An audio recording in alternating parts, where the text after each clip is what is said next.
We'll have Coach Martin, and then we'll have 2 or 3 players after Coach is done. Sorry. Josh. How's everybody doing? Good. Good? Good. Go ahead with the questions. What have these last couple of weeks been like for you?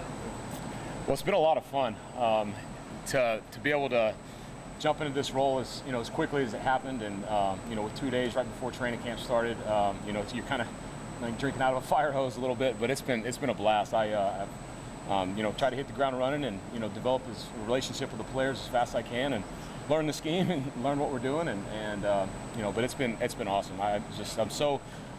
It's been a really easy transition because of our staff, just an overwhelming amount of just support from just our offensive staff, from Coach Raiola to Coach Satt to Coach McGuire, to operations, to nutrition, to Corey in the weight room. I mean, our entire organization. I mean, as soon as it happened, they just reached out and have been awesome and try to help me however much they can. And we talk about a brotherhood all the time with our players, but the brotherhood with our with our coaching staff is just as strong. And it's been awesome. I couldn't have done it without them. So it's been a lot of fun so far, though.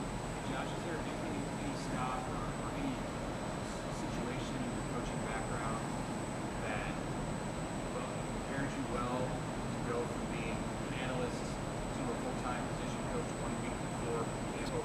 Yeah, so actually this is not the first time that this has happened before. So back in 2015, I was a grad assistant at Arizona State, and we had a coaching turnover like 2 weeks into training camp, and so I transitioned from being an offensive line GA to being thrown into the tight end room. I was named the running back coach, but I actually coached the tight ends that year, and so who would have thought 8 years later something similar happened. So your experiences prepare you for the present moment, for the future, and so when this happened, it wasn't the first time that it happened in my career, and so I was able to take a deep breath, say, okay, you've done this before, and you've had some you've been able to coach the position for a long time, and so it was natural for me to be able to step back into that role. So you were named running backs coach, but actually. Yeah, so we just kind of switched some guys around a little bit. Yep, so I was named the running back coach, but we just end up and we kind of flipped it there, and we didn't want to mess up kind of 2 rooms, so that's the way it just kind of worked out. So yeah. A lot of the players said that your message to them was you didn't have to get ready because you stayed ready. What did that look like for you? What does that look like for you? Well, I always I had a good relationship with those guys. I mean, I'm a tight end guy, but that's like that's my favorite position, and it's a position I've always enjoyed coaching. You get to do everything, right, from the run game to the pass game to pass protections. You're just involved in everything. It's similar to coaching quarterbacks, and so I'd always develop a relationship with those guys, and a lot of the tight ends as well. They play a lot on special teams, and so I was able to really have a good relationship with those guys before, and would always just kind of talk to them, and every time we're an individual, whatever, with Coach Full, I'd kind of look over there and just kind of see how those guys were doing. Always try to check in with with Bork and Tommy and Eric and all those guys, and then just Coach McGuire and I are really, really close, and so we spent a lot of time talking football, and so just trying to continue to to learn the scheme as much as I can, and whatever I could do leading up to this point to help our team, I was willing to do, and so my goal was to try to learn our scheme offensively, defensively, and as well as special teams. So Coach, going from being kind of in the background to now it's your room, have you made any operation changes at all, or how?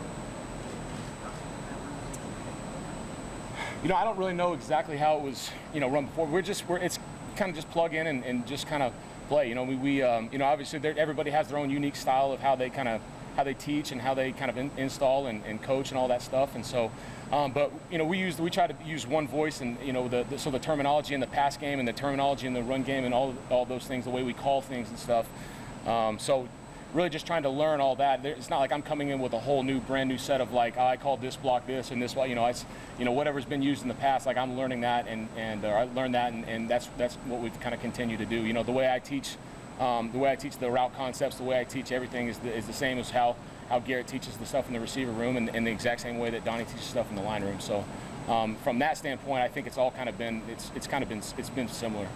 Really.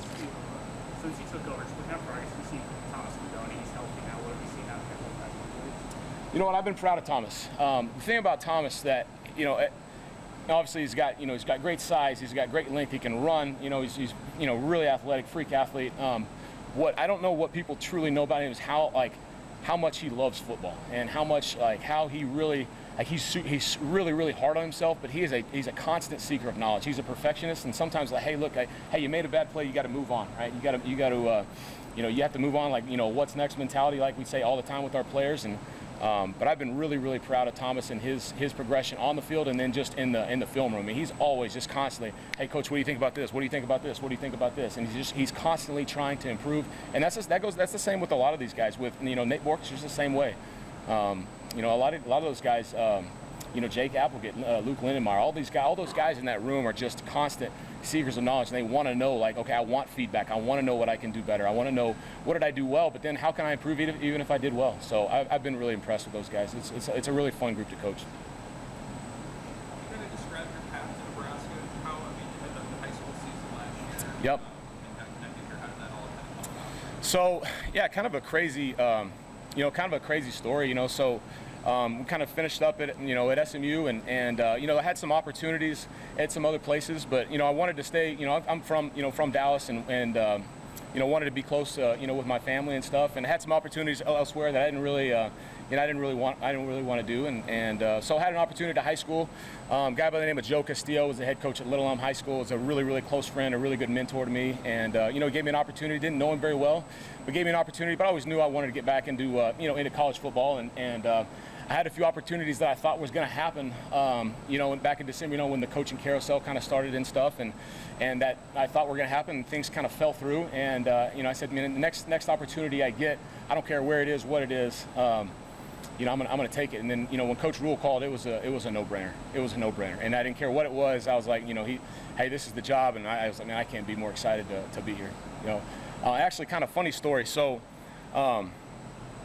Back in, I don't even know if I told Coach this. So this is like 2001. I was in the 7th grade. Okay, and I'd never been to Nebraska in my life, right? But Dad was a high school football coach, and Saturday afternoons, Saturday evenings, like we're watching the Huskers. That's how it was. Growing up in the 90s, and when I was in the 7th grade, I was going to 7th grade practice, first practice, full pads, and the night before, I put on I take a white cotton T-shirt, and I write black shirts on the front of it, and I draw the skull and crossbones, and go out and practice. We're at Allen, Texas, and go and put the pads on the next day, and I sweat all through the shirt, right? And I had this black marker all through my shirt, and I saw it from from my neck all the way down to my waist. That marker had kind of had rubbed off on me and whatnot, and but I came home, my mom's thought I was all bruised up for my first day of full pads or whatever. But Nebraska's a special place, and that just goes to show you of what at 12, 13 years old, what this place meant to me, and to be able to have an opportunity here, I'm incredibly grateful and incredibly humble.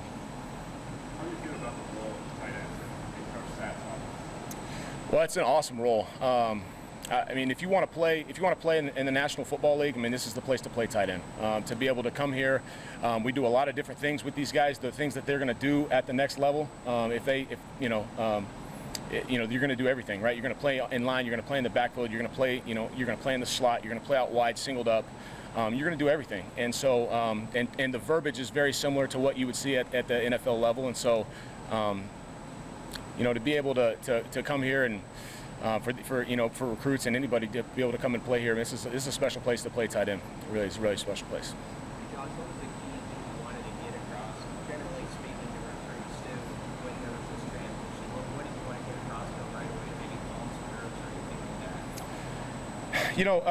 The biggest thing was just hey, everything's fine. We're plug and play. The train's staying on track. And this place is so much bigger than me, right? The people that chose the kids that have chosen to play here, they're choosing it because they love Nebraska, right? Because of how Coach Rule is and how the program and how the players are, and so it's not about one person. It's about our entire team, and so I'm just calming them down. Hey, everything's fine, everything's good. But everybody I talk to, we're ready to go, Coach. So it didn't matter who it was. They're excited. How do you balance the special teams part too? Because I know you're heavily involved with that. Yep. How's that working Well, it's actually been really good. I think I was kind of joking with Coach Foley a little bit. I said, it's like, you don't really have anybody to do as much of the busy work anymore. But I said we're able to split guys up. We're able to get a lot more reps because now I can actually coach. And so I'll take half of a unit. He'll take half of a unit, or take a full unit. He'll take a full unit, and we're able to split it up, and we're able to double our reps now. So from that perspective, it's actually kind of been a blessing. So we're able to get a lot more reps and rep a lot of the young guys on punt, because it isn't this next guy up, right? There's injuries that happen, and throughout the course of a year, it's a long season, and so those guys, young guys, are going to be able to, to be ready to play, and they're getting a lot of valuable reps that they may not have been able to get before. So it's been good. Josh, when you were at SMU, you worked under a lot of innovative offensive minds there. What influence did they have on you? What tutelage did they give you that you're kind of applying now that you're back to college?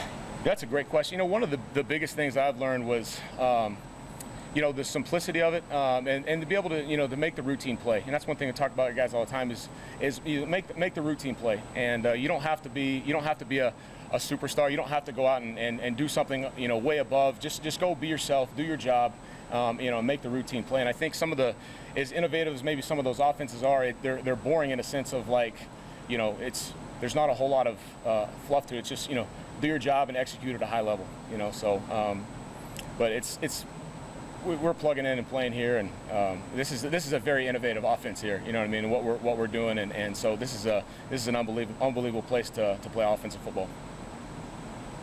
Anything else? All right, thanks guys, appreciate it.